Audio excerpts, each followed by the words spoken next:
Hey, it's a great day, 2024. Thanks for visiting our channel.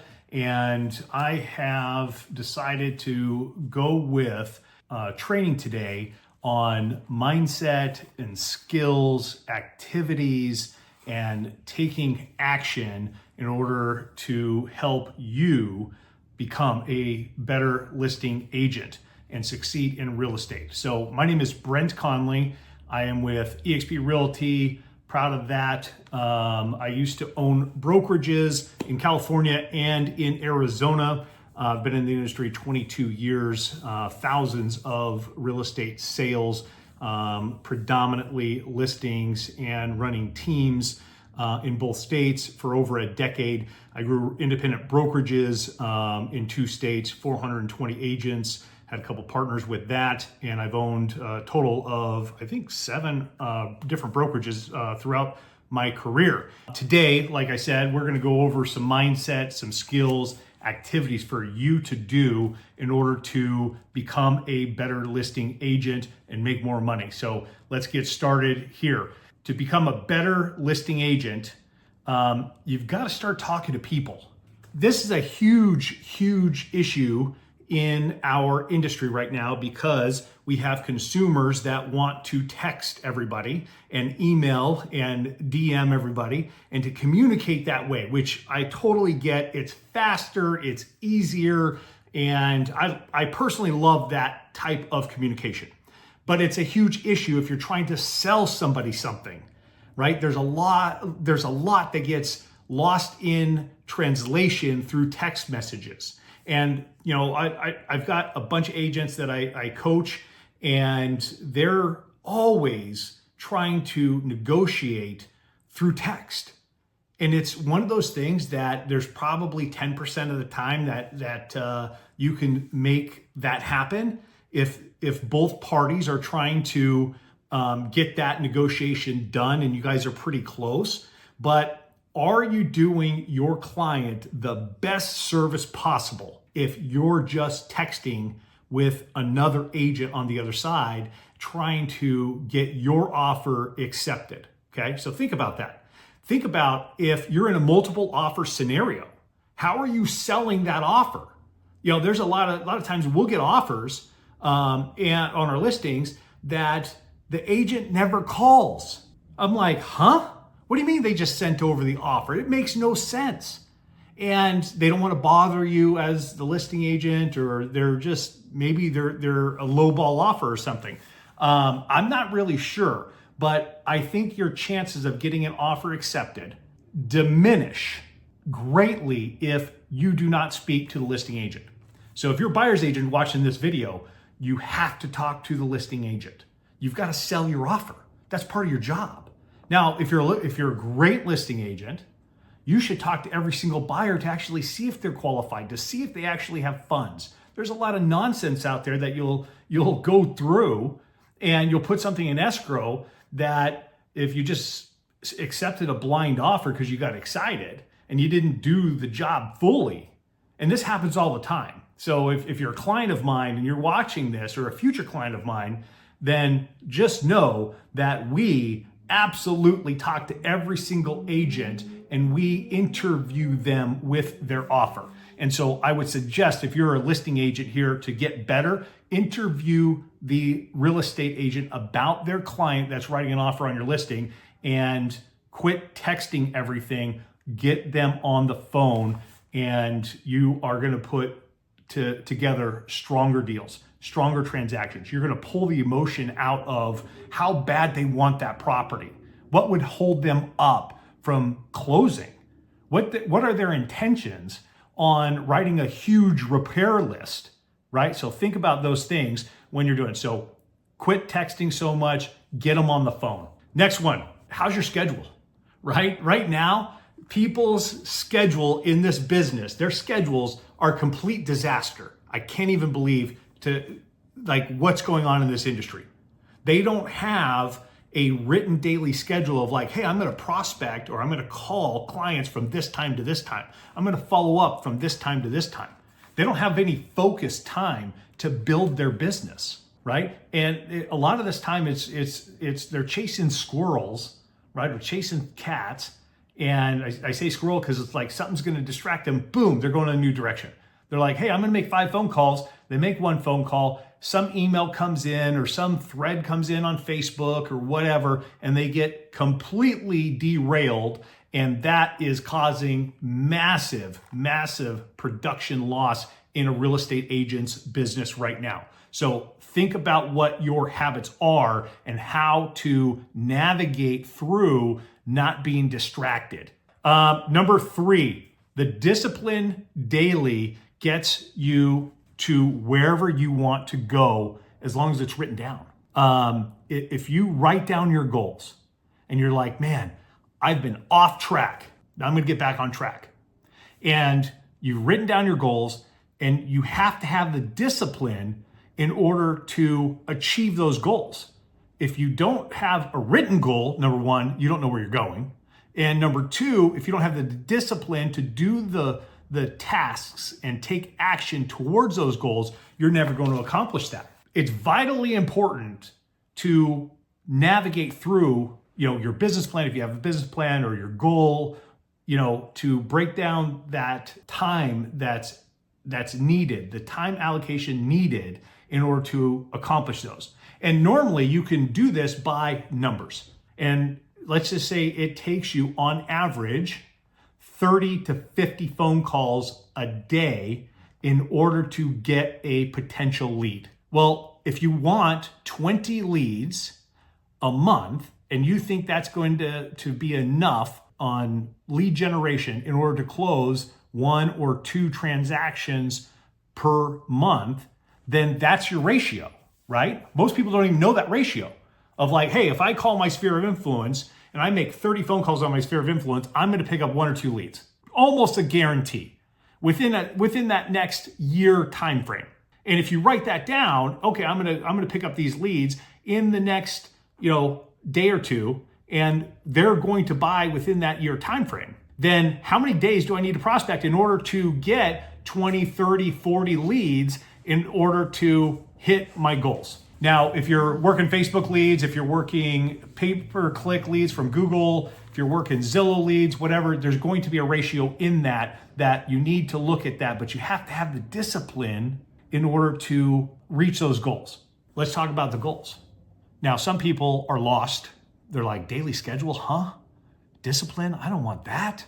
I got into real estate to have freedom. Well, guess what, folks? That's not always the case if you're going to produce at a high level. You have to incorporate discipline in order to make things happen.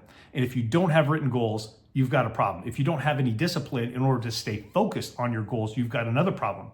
Here's the third problem that needs to be solved for some of you guys. Some of you guys just know that you're going to close 10, 12 transactions over this next 12 months without necessarily working for it. They're going to call you. You're likable. You've built a lot of trust in your sphere of influence, and you're going to fall into 2 or 3 deals a year just by meeting people and all that stuff. So my question to you is, do you need to rewrite or set bigger goals? Okay. So what's the driving force behind that? Well, the driving force behind that is, why don't I sell 20 or 30 homes if I already have the ability to do 10, 12 transactions a year without ever prospecting? What if I set my goal to 30 transactions?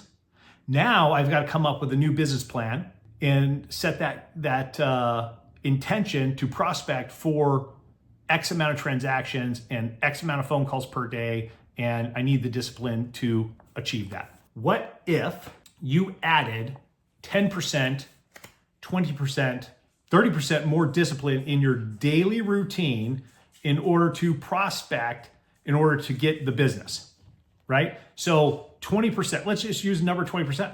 20% effort, if you're going to make 10 phone calls a day, it's adding 2 more phone calls, 12 contacts. That's going to increase your productivity, right? Your daily productivity, which ultimately will increase the leads that you acquire every single month, and ultimately that will add 2 or 3 transactions to your business every single year. And so if we just do the easy math on that, the math is if you're adding 2 phone calls every single day, that's 10 more phone calls a week.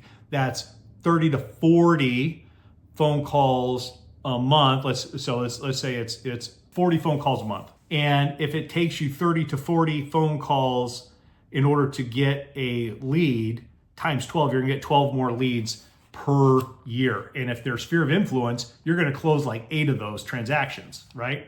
If they're internet leads, potentially there's at least 1 or 2, 3 deals, 4 deals in those numbers right there. Just by adding 20% more discipline, 20% more phone calls. So think about that. What would you do with the money? That's the other hook, right? The hook on what are you going to do with the money that you earn that's above and beyond your norm, your normal year. Okay, let's take 6 figures, easy number. If you're used to making 6 figures, $100,000 a year, maybe it's 150, maybe it's 200. What could you do with an extra $100,000 or $200,000 a year? Now, a lot of agents don't play this game because they can't really visualize it yet because they haven't started visualizing it yet, right? So consider this. Consider like, what would it look like? What would my life look like if I added another $100,000 or $200,000 a year in income by increasing, let's go back to the 20%, by increasing my discipline and increasing my numbers by 20% a day, right? So if you're looking at that and you say, wow, man, all my bills are paid, I went on a couple vacations, and I have an extra $100,000 or $200,000 a year for this next 12 months left over, what can I do? Can I buy an investment property? Can I buy a new car? Can I, put the money in the bank for a rainy day? Could I pay my taxes, right? Think about that. And get caught up, because a lot of real estate agents out there, they haven't even paid taxes in like 10 years. So think about what you can do with an extra $100,000, $200,000 a year by adding discipline to your daily routine, adding 20% production to your daily routine. I'm hoping I'm making sense here. What's holding you back? There's a lot of people that are stagnant. They are waiting for something to happen versus moving forward and creating something to happen. I want you to be more creative in your daily process, in your daily schedule. And you've got to take action every single day. This is a huge piece that every single real estate agent out there has to pay attention to. Am I taking action every single day, right? That right there is a game changer for a lot of people's business. If you're stuck, if you're stagnant, if you're lost, if you're thinking that, the business is terrible right now and you're just in complacency, you're not taking action. Agents I'm talking to, they're failing a lot right now. There's posts on social media every single day. There are people that are trying to figure out how to buy with higher interest rates combined with higher prices, right? Prices have come down a little bit, but in some markets, the markets that I've been working with, but the rates are still 6.5% to 7% right now. And so we're talking to a lot of people that are like raising their hand and they're saying, hey, I want to buy, but I can't figure out how to do this. And so our jobs as real estate professionals is to help them figure it out. So I just communicated with a seller yesterday. We did a CMA on the property. He bought it like a year ago. He wants to sell this one and buy another one in Scottsdale, Arizona. It would be right on the verge. It didn't go up, 3.5% or 4 or 5, 6%, whatever the national stats say that prices went up. That's not necessarily true in the Scottsdale market. So the big thing is, how do I put this deal together? If they can sell it for about what they bought it for, now minus commissions, minus title and escrow costs and all that stuff, and they don't want to take a loss in order to upgrade their house and buy a larger one. Now, how can I figure out how to put that deal together? Well, I'm going to put that deal together And my intention is to talk about a seller carryback, a lease to own, a wrap mortgage. And we've got to talk to their lender to see if any of these options are the best strategy for them. And I'm not giving up because they don't want to take a loss. I'm going to figure out how to put this deal together because I can sell this $750,000 house and then I can sell them another $1.4, $1.6 million house. And so there's a lot at stake there, right? So I'm not going to say, oh, well, we can't sell it, otherwise you're going to take a loss, and that's the end of the conversation. Now, that is the end of the conversation on their side until I said, hey, let's talk about these strategies that potentially get you where you want to go. So think about that. How do you solve the problems? How do you bring solutions into the conversation that the client is not thinking about? Now, that's how you don't fail every single time there's an objection that comes out, right? But failure is part of the process. Failure is going to happen if you're trying hard enough every single day, right? We just need to get more clients in order to compensate for some of that failure. And failure is okay. We're going to fail forward all the way in order to hit what we want to hit, and that's our goals. I believe in myself, right? I believe in my abilities. And the reason for that is I basically have always accomplished the things that I've tried to accomplish, and I failed along the way. So believing in myself to figure out how to put this deal together gives me a huge advantage over somebody that doesn't, right? So think about that. It's a game versus me, and it's a game you versus you. It is not you against the world, right? That's for sure. So think about that. When difficulty and challenges arise, I want you to start believing in yourself and say, hey, how can I figure this out? I'm smart enough to figure this out today, and let's create some options in order to move this transaction or this potential client forward and to get them what they ultimately want. Because that's our jobs as real estate professionals. Our job is to get our clients what they want. Every day I'm talking to myself in a positive manner, right? I'm saying, hey, you can figure this out. Rejection and failure, they kind of go hand in hand, right? Like we think it's a failure and sometimes it's not. We're redirected into a better scenario. The rejection is a natural part of the process. Rejection and failure are a natural part of the process. So knowing that up front gives us a huge advantage on how to move forward. We just move forward, right? It's not a big deal anymore. We already know up front that we're going to go through that. And so that's okay. What is your percentage of winning? Think about that. How many times am I going to win out of 100? If I'm making 100 phone calls and I fail 99 times, right? I failed 99% of the time. And I succeeded that one time. And that success is worth probably $20 or $30 or $40,000 in certain markets. So is that a failure? No, that's acceptable. You're going to make a ton of money. So think about that piece as your day gets started is, hey, if I failed 99 times and I succeed one time and I make $30, $40, $50,000, I'm a huge success. That's exciting. That's exciting to me. Make sure that you're excited about that and be okay with failure. You're always going to come across the discounters in commission, the new tech, the people's business plans that are 1% business plan. I'll throw those into the discounters also. You're going to come in contact with the people that have a great brand. You're going to come in contact with people that don't like your brand. They don't like your company, whatever, who cares? Maybe they don't like you. That's okay.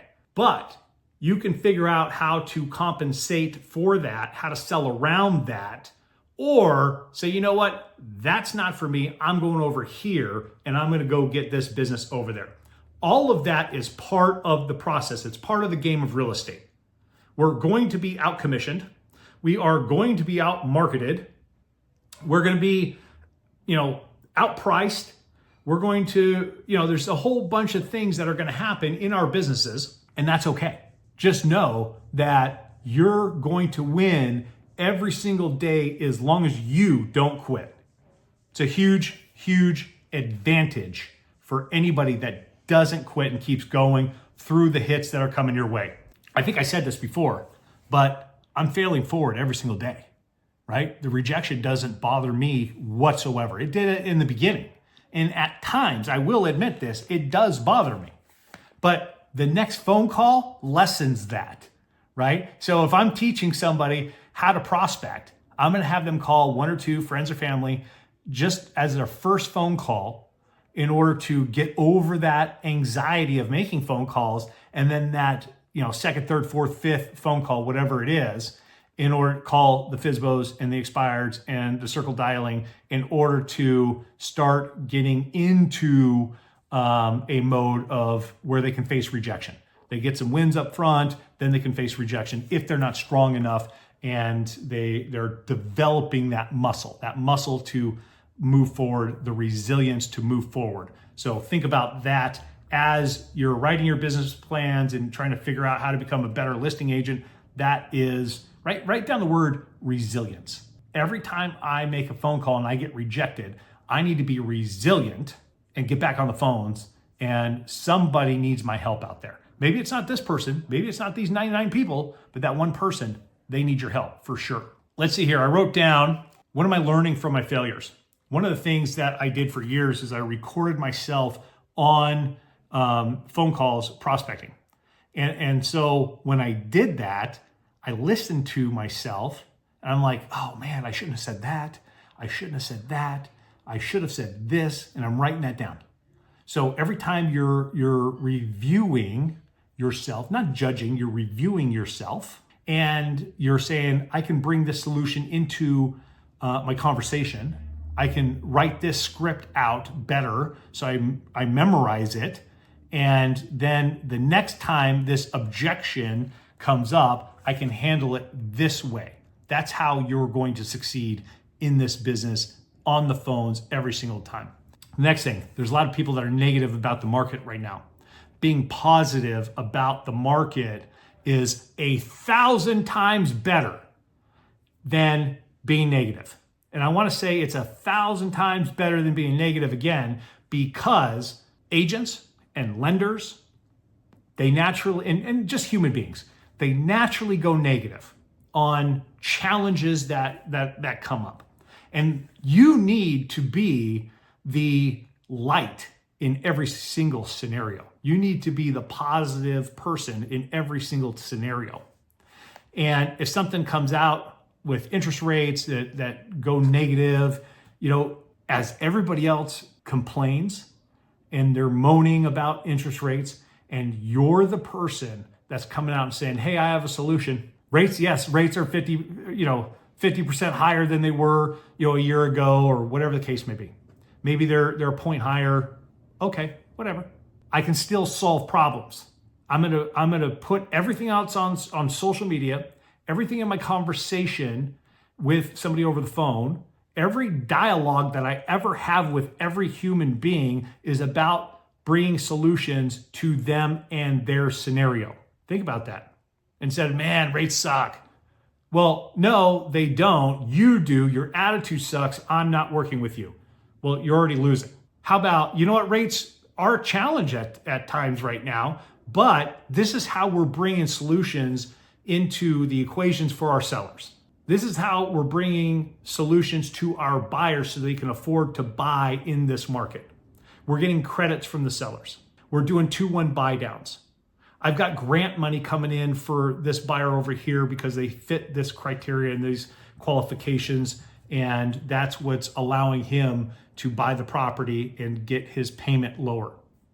All of these things that real estate agents, complain about, your consumer is reading that. They're feeling that negativity, and they're not going to reach out to you as much as, man, that person's always positive. That person's always bringing solutions, and I think they can solve my problems. You have to position yourself in order for them to think that you can solve their problems. It's front-facing, problem-solving for your clients all the time. Having the tenacity having the resilience to be persistent enough in order to catch that buyer or seller in the emotional state of them wanting you to solve their problem. It's going to take some tenacity. It's going to take some persistence. It's going to take you being positive and making sure that you're being outgoing every single day in order to convince people to work with you. This is just natural part of the business. Not all of us are, doing all the workout videos on social media, and we're not getting clients that way.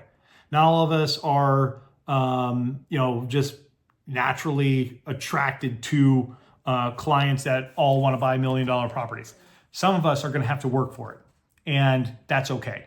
That still means that you have an opportunity every single day to bring in $1 million, multi-million-dollar clients into your business. You don't have to stay stuck. So I want you to be persistent, because every time you're persistent, you're winning every single day. It's better than quitting.